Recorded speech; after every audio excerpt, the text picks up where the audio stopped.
Assalamualaikum warahmatullahi wabarakatuh. Gimana nih kabar kalian? Semoga masih dalam keadaan sehat walafiat dan masih tetap semangat ya dalam belajarnya. Nah, sebelum pembelajaran dimulai, alangkah baiknya kita berdoa terlebih dahulu menurut agama dan kepercayaan masing-masing. Berdoa dimulai.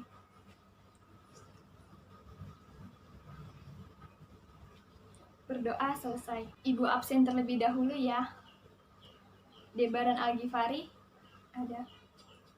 Zain Arubi ada.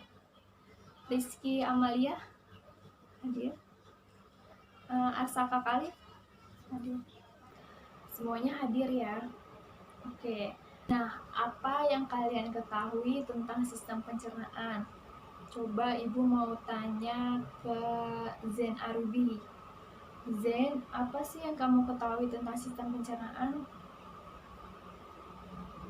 Nah, betul. Jadi, sistem pencernaan ini mengubah makanan dari ukuran besar menjadi yang lebih kecil dan halus, serta memecah molekul dari yang molekul kompleks menjadi yang lebih sederhana dengan bantuan enzim serta organ-organ pencernaan.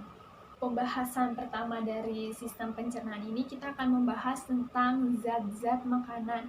Nah, zat-zat makanan ini merupakan bahan-bahan yang diperlukan oleh tubuh kita agar tetap dapat bertahan hidup. Secara umum, zat-zat makanan ini terbagi menjadi dua macam. Yang pertama itu ada zat makanan makro dan zat makanan mikro.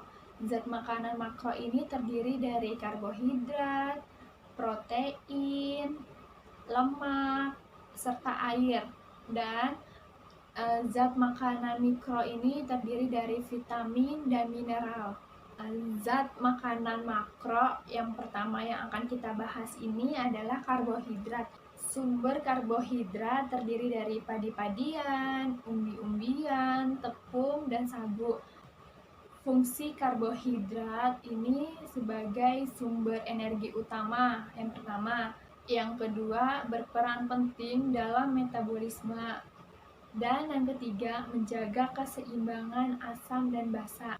Zat makanan makro yang kedua ini ada lemak. Sumber lemak ini terdapat dua jenis, yaitu lemak jenuh dan lemak tidak jenuh. Fungsi lemak ini itu ada sebagai sumber energi, sebagai pelindung organ tubuh, dan sebagai pelarut vitamin A, D, E, dan K. Yang ketiga ini ada protein. Nah, protein ini sumbernya ini ada dari protein hewani dan protein nabati. Protein hewani ini terdiri dari daging, susu, ikan, dan telur. Protein nabati ini terdiri dari kacang-kacangan. Fungsi dari protein ini sebagai penyeimbang asam dan basa cairan tubuh karena berperan sebagai buffer.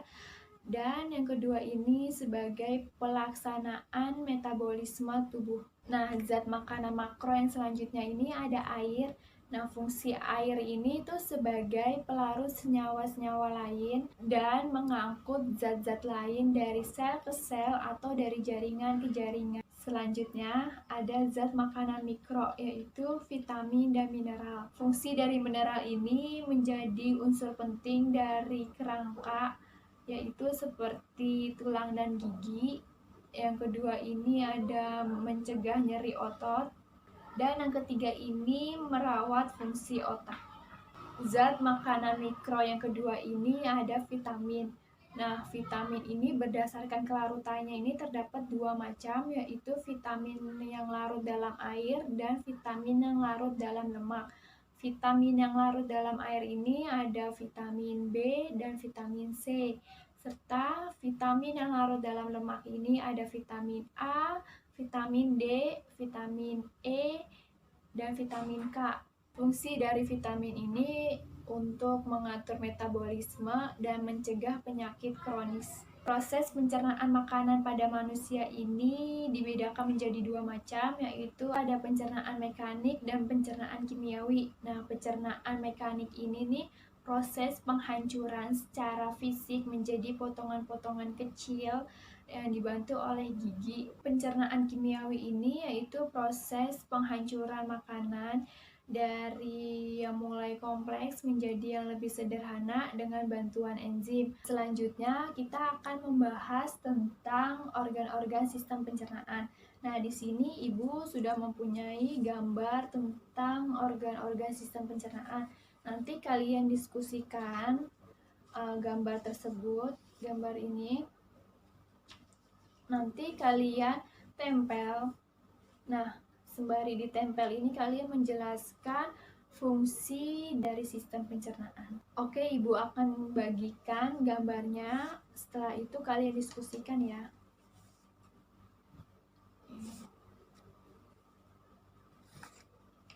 Nah, Ibu sudah menempel gambar makanan. Nah, nanti dari makanan ini nih akan masuk ke organ mana dari sistem pencernaan. Nah, boleh sekarang gantian kalian yang menempel gambar-gambar tersebut ya. Ayo, siapa duluan yang mau mulai menempel? Siapa yang duluan yang mau nempel? Debaran mau nempel. Nah, sekarang Debaran jelaskan fungsi dari rongga mulut.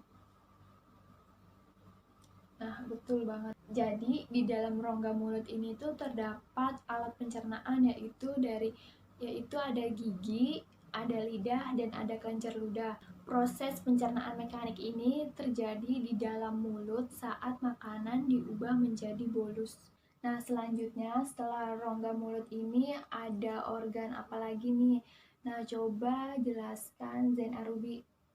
Setelah rongga mulut ini ada organ kerongkongan. Coba Zen jelaskan fungsi dari kerongkongan. Nah, betul. Jadi, fungsi dari kerongkongan ini tuh untuk menyalurkan ke lambung. Terdapat gerakan peristaltik agar makanan mudah berjalan menuju lambung. Coba Arsaka maju, setelah kerongkongan terdapat organ apa lagi? Nah, betul, setelah kerongkongan ini terdapat organ lambung. Coba kamu jelaskan fungsi dari lambung. Jadi, lambung merupakan saluran pencernaan yang berbentuk seperti kantong. Nah, terletaknya ini tuh di bawah sekat rongga badan. Dinding lambung ini tuh tersusun atas otot-otot polos yang berfungsi menggerus makanan secara mekanik melalui kontraksi-kontraksi otot tersebut. Selanjutnya, coba Amalia maju ke depan. Setelah organ lambung terdapat organ apa lagi? Nah, betul, setelah lambung ini terdapat usus halus. Usus halus ini tuh untuk penyerapan zat-zat makanan. Coba Debaran maju lagi. Setelah usus halus ini organ apa yang termasuk dalam sistem pencernaan? Nah, betul, setelah usus halus ini terdapat usus besar. Coba kamu jelaskan fungsi dari usus besar. Nah, betul. Jadi, fungsi utama dari usus besar ini sebagai tempat menyerapnya air yang masih berada di saluran pencernaan. Coba Zen Arubi, kamu maju. Setelah usus besar ini terdapat organ apa di dalam sistem pencernaan? Nah, betul ya, setelah usus besar ini terdapat rektum dan anus di dalam sistem pencernaan. Coba kamu jelaskan fungsi dari rektum dan anus. Jadi, fungsi dari rektum ini tuh sebagai tempat sementara penyimpanan feses, sedangkan fungsi anus ini sebagai tempat keluarnya feses yang dikeluarkan oleh tubuh melalui proses defekasi atau buang air besar. Nah, setelah kalian menjelaskan fungsi dari organ sistem pencernaan, sekarang Ibu akan menjelaskan proses dari sistem pencernaan, di mana di dalam mulut ini terdapat alat pencernaan, ada gigi, ada lidah, dan ada kelenjar ludah. Di dalam mulut ini makanan diproses secara mekanik dan kimiawi, di mana secara kimiawi dibantu oleh enzim pitialin. Makanan yang telah dikunyah akan masuk ke faring atau persimpangan saluran dari rongga mulut ke kerongkongan. Setelah melewati faring, makanan akan masuk ke dalam kerongkongan. Nah, makanan yang berada di kerongkongan ini akan didorong menuju lambung. Nah, gerakan ini yang disebut dengan gerakan peristaltik. Setelah sampai ke lambung, makanan akan diolah secara mekanik dan kimiawi. Nah, secara kimiawi ini, makanan dicerna oleh asam lambung enzim pepsin dan enzim renin. Nah, enzim renin ini hanya dimiliki oleh bayi. Nah, kalau secara mekanik, makanan ini akan diremas di dalam lambung. Dari lambung, makanan akan didorong menuju usus halus. Nah, di dalam usus halus ini terjadi penyerapan sari-sari makanan. Makanan yang berada di usus halus ini akan bercampur dengan enzim yang dihasilkan dari hati dan pankreas. Dari usus halus, makanan akan didorong menuju usus besar. Nah, fungsi dari usus besar ini untuk menyerap air dan mineral dari sisa-sisa makanan.